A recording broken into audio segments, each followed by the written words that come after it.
질문 있으실까요? 네, 김재용 기자님. 네, 건강은 잘 챙기고 계시나요? 좀 피곤하신 것 같아서. 아니, 다들 비슷하겠지만 저도 입이 좀 부르터가지고요. 네. 오늘 예전에 과거에 이제 이재명 대통령이 당 대표 시절에 피습 사건 당하셨었는데 그거 관련해서 당시에 검찰이 테러가 아니라 살인미수라고 기소를 해서 이게 축소 수사 아니냐는 논란이 있었던 게 사실인데 오늘 국회 정보위에서 나온 팩트를 보면 올 초에 이제 국정원 내부에서 그 살인미수가 아니라 테러로 규정할 수 있다는 어떤 취지의 어떤 보고서가 있었는데 그게 또 국정원 내부에서 묵살이 됐다 이런 내용이 오늘 그 정보위에서 나왔는데 그래도 현직 대통령이시고 하니까 이에 대한 대통령실의 입장이 있을지 궁금합니다. 글쎄요, 저도 지금 워낙에 하루 종일 좀 회의 일정이 있다 보니까 처음 듣는 소식이라서 대통령도 비슷하지 않을까 싶습니다. 하루 종일 회의와 행사가 있었기 때문에. 그러나 이 부분은 제가 듣기로는 국정원 내부 보고가 누락되었다라는 사실이 정보위를 통해서 국회 정보위를 통해서 밝혀졌다는 걸로 들립니다. 이 부분은 좀 더 국회를 통해서 드러날 진실이 있지 않을까라는 생각이 들고요. 대통령실의 입장은 아마도 국회에서 좀 더 들여다본다면 그 부분에 대해서 지켜본다가 아닐까 싶고 혹여 입장이 나오게 된다면 전달드리겠습니다. 네. 다른 질문.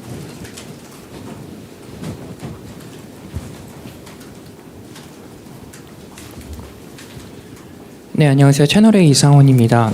이진숙 방송통신위원장이 오늘 가방위 전체 회의에 출석해서 대통령실이 자신에 대한 직권 면직을 검토하고 있다는 것에 대해서 일종의 수사 지침으로 작용하지 않을까 매우 우려스럽다고 말했는데 이에 대해 입장이 있으신지 궁금합니다. 네, 입장 없습니다. 네. 다른 질문 있으실까요? 네.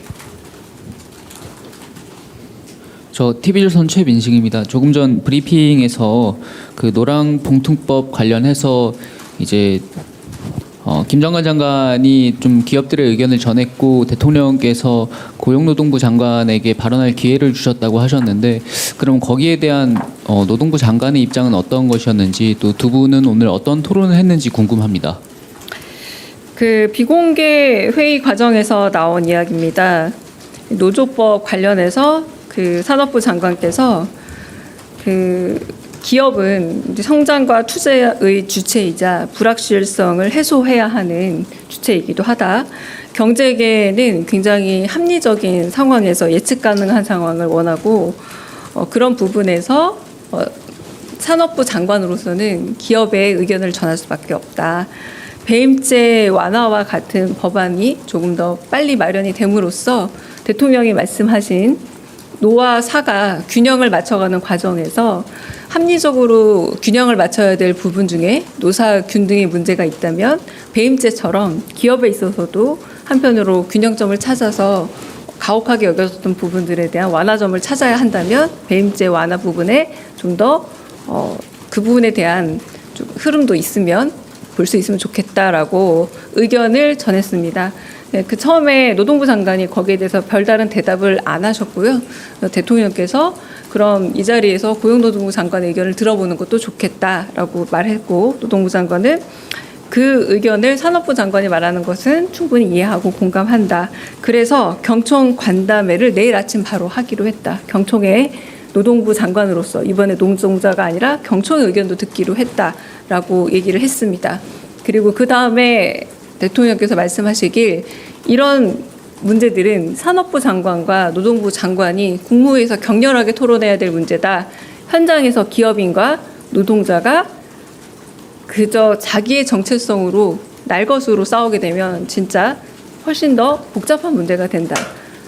부처 간 칸막이를 없애고 노동부와 산업부가 이런 문제는 적극적으로 얘기하는 게 옳다라고 말씀하신 그런 상황이었습니다. 네. 다른 또 질문 있으실까요? 네.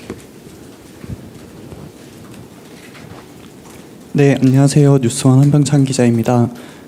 배임죄 완화 관련해서 방금 오늘 이제 김병기 원내대표님이 이제 배임죄를 두고 완전 폐지라고 하는 것도 이제 개인 의견으로 말씀하셨는데 대통령실에서는 배임죄 완화를 완화를 넘어서 폐지까지도 좀 생각하시는지 여쭤보고 싶습니다.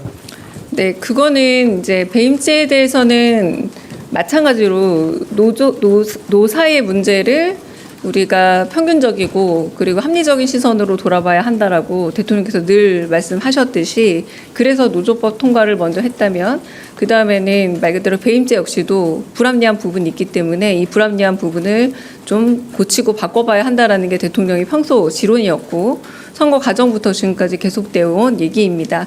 이게 완화일지 폐지일지에 대한 얘기는 약간 구체적인 부분 아닙니까? 이거는 일단 방향은 그쪽으로 설정이 되어 있다라고 보시면 되겠고요. 그런 강론 같은 경우는 충분히 법안을 만들어가는 과정에서 충분히 수위는 조절이 되지 않을까라는 생각이 들고, 대통령이 생각하는 배임죄는 뭐 완화 내지는 뭐 아예 폐지, 이 두 개에 있어서 크게 구분 없이 지금은 생각하고 계시는데, 현실적으로 어떤 그 실질적인 문제가 생길지에 대한 검토는 있어야 되기 때문에 법안 위반 과정이라는 게 그렇잖아요. 그런 과정들이 남아 있다고 보시면 되지 않을까 싶습니다. 네.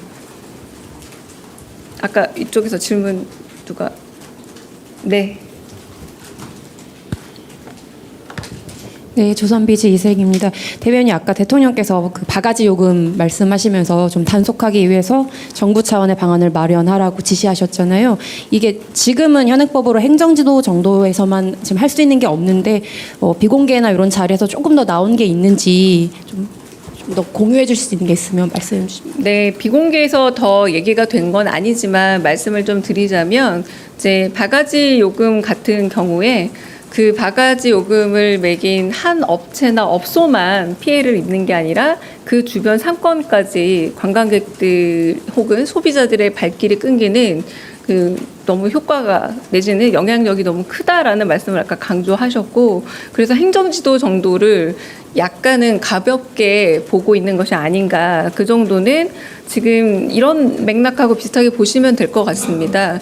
과징금 여러 번 얘기를 하시는데 형사소송을 해서 3년, 5년 걸려서 뭐 약간의 벌금을 받고 끝내는 그런 문제가 아니라, 기업이 잘못을 하더라도 오히려 과징금을 확실하게 매김으로써 엄벌을 처함해서 근본적인 발본색원을 해야 되는 것처럼 바가지 요금이 상권까지 죽이고, 이게 어디랑 연결돼 있었냐면요, 국내 관광이 점점 더 활성화되지 못하는 이유 중에 하나가 외국인 인바운드도 줄어들지만 내국인 관광도 줄어드는 이유가 그 돈이면 해외 나간다라는 이런 인식의 문제 중에 바가지가 있는 것은 아닌가라는 문제의식은 사실 여러 번 말씀하셨고요.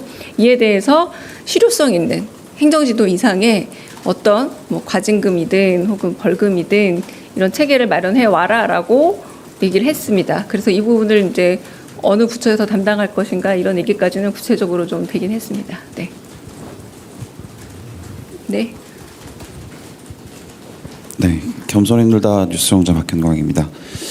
그 삼점검 수여식 이후에 비공개 차담회 1시간 정도 하셨다고 했는데, 지금 국방부가 계엄 관련해서는 군부대 계엄에 관여한 군부대가 있는지 자체 조사 중이기도 하고, 또 시민단체 등에서는 이번 진급 대상자 중에 혹시 내란에 개입한 인원이 있는지 검토해야 된다 뭐 이런 의견도 있는데, 혹시 대통령께서 비공개 차담회에서 이와 관련 당부가 있었는지 궁금합니다. 제가 브리핑에서 말씀드린 그 내용이 사실상 계엄과 연결된 부분이죠. 그러니까 첫 마디가 바로 그 부분이었습니다. 군은 정권이 아니라 국가에 충성해야 되고, 개인이 아니라 직위로 공무해야 하고, 사람에 충성하지 말고 국민을 바라봐야 한다라는 건 제가 직접 인용이 가능한 말씀입니다. 이 말 자체가 계엄과의 연루이기도 하고, 그러나 한편으로 대통령께서 늘 말씀하시기를 그럼에도 불구하고 군의 그 본령을 지킨 군인들이 있었기 때문에 또 한편으로는 또 우리의 민주주의가 지켜졌다라고 생각하는 부분이 있어서 상과 벌을 엄격히 나눠야 된다라고 늘 말씀을 하셨고요. 그래서 새롭게 부임한 대장들에게 이 얘기를 한 번 더 강조하고, 마지막에 제가 말씀한 것처럼 단순히 한 개인에 대한 문제가 아니라 군이라는 조직 안에 민주주의 교육 과정 내지는 체제를 만들어야 한다라고 안규백 장관에게 한 번 더 지시와 당부를 했다라고 보시면 될 듯합니다. 네. 또 다른 질문 있으실까요? 제가 못 본 분은 안 계신 거죠? 네, 그럼 오늘은 여기까지 하겠습니다. 수고하셨습니다.